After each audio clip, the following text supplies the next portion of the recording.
Too bright or not too bright? That is the question.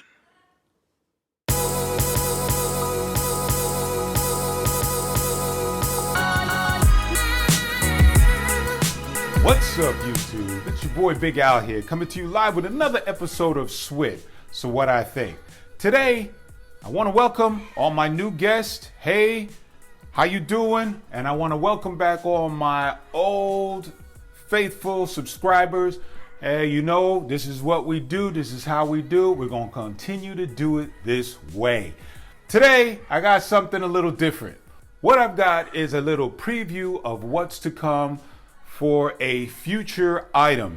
You guys know I do that Indiegogo thing where I'm always purchasing, I'm always searching for the newest gadget that's going to help everyone out. So what I did is on one of the projects that I backed, let's get it correct, I did pay for the device. But what I did different this time, I reached out to them. The Panasonic Corporation. They're working on a way to incorporate a light and a security camera together for your living quarters. Now, they wanted to make sure that they got it right by putting something elegant and not just, you know, you're looking around and you're like, ooh, what's that? What's that? Oh, I see that camera right there. They wanted something discreet, but very elegant. And I think they got the mark on this one. So let's check it out. The Panasonic Floor. All right, so this is what comes in the technical sample box. Once again, this is just so that the testers can try it out and get back to them with some feedback and letting them know if anything they have to fix or tweak or anything like that. It also comes in the sample box or the testers box with the Samsung Galaxy S8 Plus with their app already pre-installed on it because it's not available in the App Store until the product is finalized. Now, I've had different lamps that we had to put together with the pipes in it, and that's why they said you can adjust each one of them separately because all of these come off. However, these are very solid. They have some weight to them, some good weight to them. So that's a good thing to start off with. They're not hollow. I thought they were going to be light and hollow, but they are not. Here is the actual head unit with the LED lights on it. Of course, the manual, the app, and it also, here's the base. And check this out. Cover on the base. It has its own battery backup in the event that you lose power to your house. This will continue to surveil your house. And this is no lightweight either. This is solid. So at first glance, this whole system is starting off as being one solid system. It's a heavy unit. So I'm not thinking I'm going to have to worry about it tipping over so easily. But let's get into the rest. So that's what comes in the box. Now let's look at how bright this thing is with all the lights off and such. And we're going to take a full look at it from ceiling to floor, floor to ceiling, top to bottom. And take a look at it and see.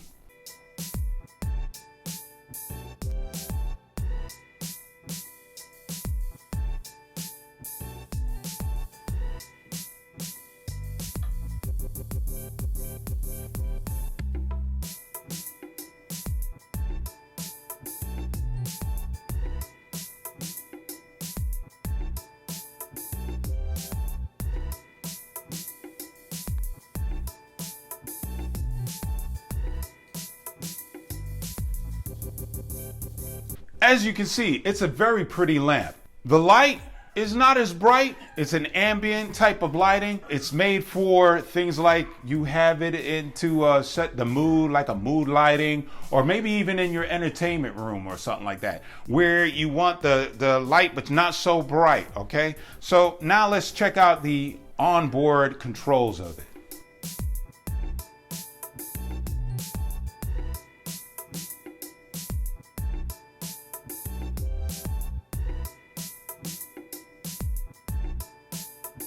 There you go. So you can control it using the onboard control, or you can also use the app control, the HomeHawk app control for the light itself. Let's check it out.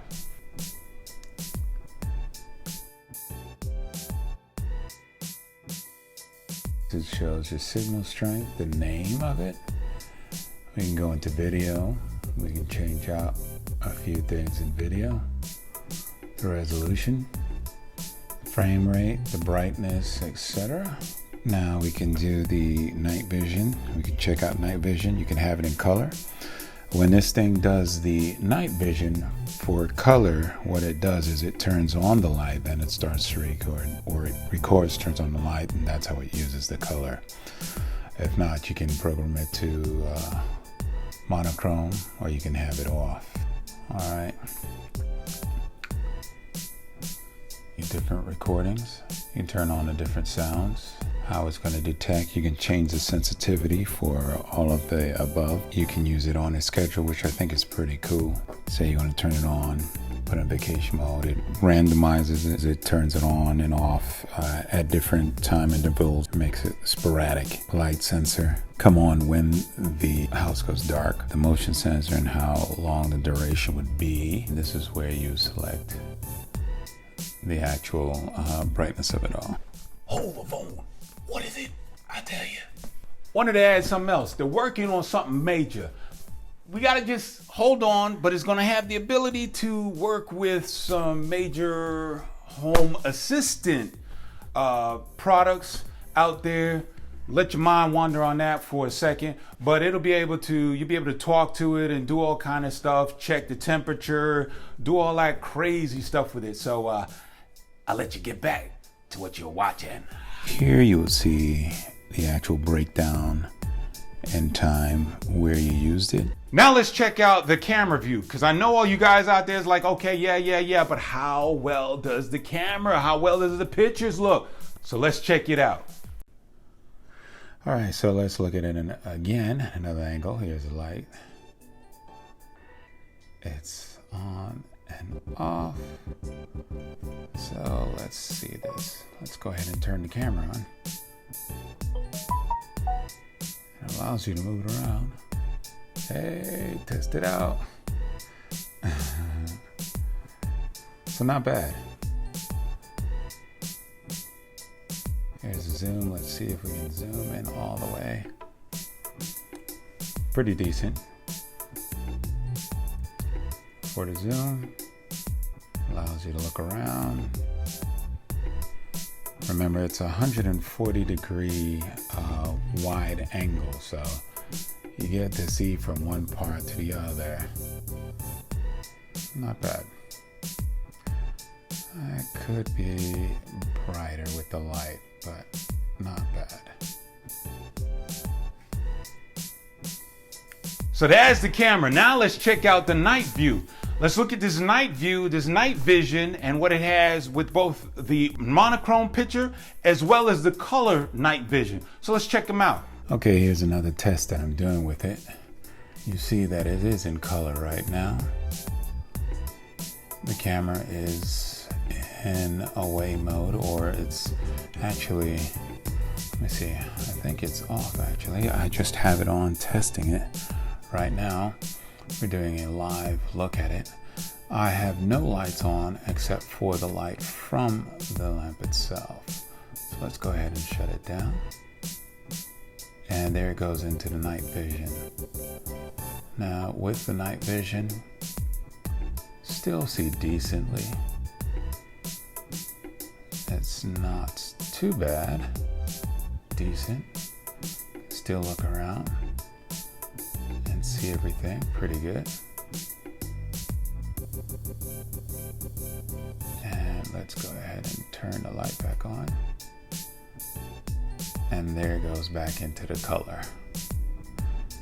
There you go.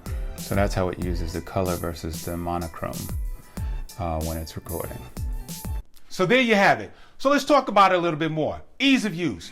This thing was so simple. It was very easy to use. The app is intuitive. It's very responsive. The thing works. That's all I can say is it works. They thought of a lot of things that would make it easy for you to watch your valuables or watch your loved ones or what have you, look after it. So the app was very detailed. Plug it in, setup was a breeze. Now, one thing I do have to figure out, the app was already on the loaner phone that they gave me. So I'm curious to see how it works with my own iPhone, my own device, and how that goes. If it's as easy as it was using their device, man, it is going to be a simple thing to set up and use. And that's good when it comes to technology, because a lot of people want to just plug and play, go plug it up, do a few simple things, and it worked. So there you go. That was ease of use. How much is it? The price right now is listed on for $199. Their campaign is still live on Indiegogo, so this gives you a chance to go in there and pick it up. Now, you can get a little fancy if you want to. The one I had was satin black, and that's the one I ordered myself. But they have since, the time that I've ordered it, they've since come out with a new one. It's a gray fabric one, and that's to go along if you want a fabric instead of a satin metal look. You can go ahead and get that for an extra $20. Okay, let's talk about the pros and cons. The pros, the features that come on this lamp is very, or should I say security lamp, is very good. It has a lot. I mentioned before, it had that 140-degree view. So where I placed it in my home, and you'll see in some of the test views, I was able to get a nice angle. So needless to say, if you put it in a corner, you're going to have a pretty good angle. You're going to get a pretty good view of whatever's going on in your room. The height adjustment, you can do 3 different height adjustments. If you don't want to place it on the floor, if you've got a pedestal or something that you want to place it on, you can do that. You can just unscrew the bar, screw it back in, choose how many you want, 2, 1, whatever. You can figure it out. It works. So that's pretty cool. Another thing is that battery backup. You lose power, you can be assured that you still have a view, or you'll still have a record of everything that went on in your home while the power was out. So I like that a lot. The thing is in full HD. Mind you, the picture quality that you saw was still before they finalized, before the final tuning. It's a test product. It's only promised to get better. The night vision on that, once again, was pretty good, pretty clear. It was very sensitive. You can change all your sensitivities. That was very good as well. I'm looking forward to that geofencing. Wasn't able to test it because it wasn't active at this point. But once they get it done, it's going to be the money maker for it, I believe, because that way you don't have to worry about turning it on, turning it off, and all that kind of stuff. You set it up the way you want it to. It'll automatically turn on once you leave a certain perimeter around your house to whatever you have it set to. It'll automatically come on. So that's good. When you get back into the house, you get back into that perimeter area, it will go into whatever mode you have it via privacy, what have you, shut off the camera, what have you. So that's a good thing. You can talk two-way mic and speaker. They're working on it. The quality of the sound and such, they're working on that. So that's a good thing. So let's talk about the cons. The cons only had a few cons, but keep in mind, this is pre-release. So the things that they're working on was the way the sound quality of the video.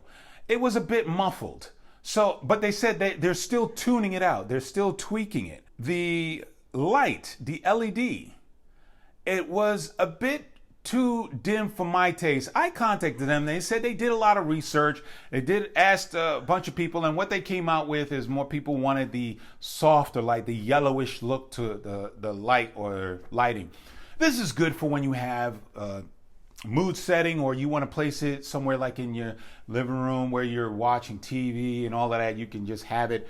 It's a light that's on, but it's not bright. I would have rather have one that you can control the bright white for using it around the desk area or computer. If you need to do something, you need to look at it and write down. So I talked to them about that, and they said they're going to do that in their next model. So not this model, but another one in the future. They're going to look into doing one that you can control and maybe even change the colors on. But I do know that it's going to be able to change it from the yellow to the bright white. So that's going to be a hit later on when it comes. Playback freezing. That's also in the pre-release. They're working on it so that when you're playing it back, it will play back smoothly and you won't get any stuttering or jumping around. So those were the only cons that I had. Those were all pre-release issues that I found with it. So all in all, if they fix all of that for the final, it's an excellent product. Is it worth it? I love the light. I love the security lamp. It's very nice. It's a solid build. You don't have to worry about it tipping over or all of that other kind of stuff, because I've had other lamps and you're putting it together and it just seems flimsy. No, from the base, solid structure, all the way to each section of the lamp, the poles, solid, heavy duty, no tipping, no frailness in it. The responsiveness to the app. There were no crashes whatsoever. I didn't have to worry about it shutting down and coming back on. So all of these things were great. It's worth it. For me, it's worth it. If you want something that you want a little security, but you don't want to advertise that you have security, I do like this. This is for you. Now, for those of you who want it for a study lamp, you may want to wait for the next model. But if that's not what you're looking for, if you're looking for something that's going to give you a warm feeling inside your whatever area you place it, and you want that sense of security, that be assured that you can watch everything that's going on, this is a great lamp for you. Like I said, I'm pleased with it, and I can't wait to get my hands on my own so I can have it set up permanently within my house. There you go, folks. The Panasonic HomeHawk Floor. Check it out in the link description below. Thank you for watching, and come back next time for another episode of SWIT. Peace.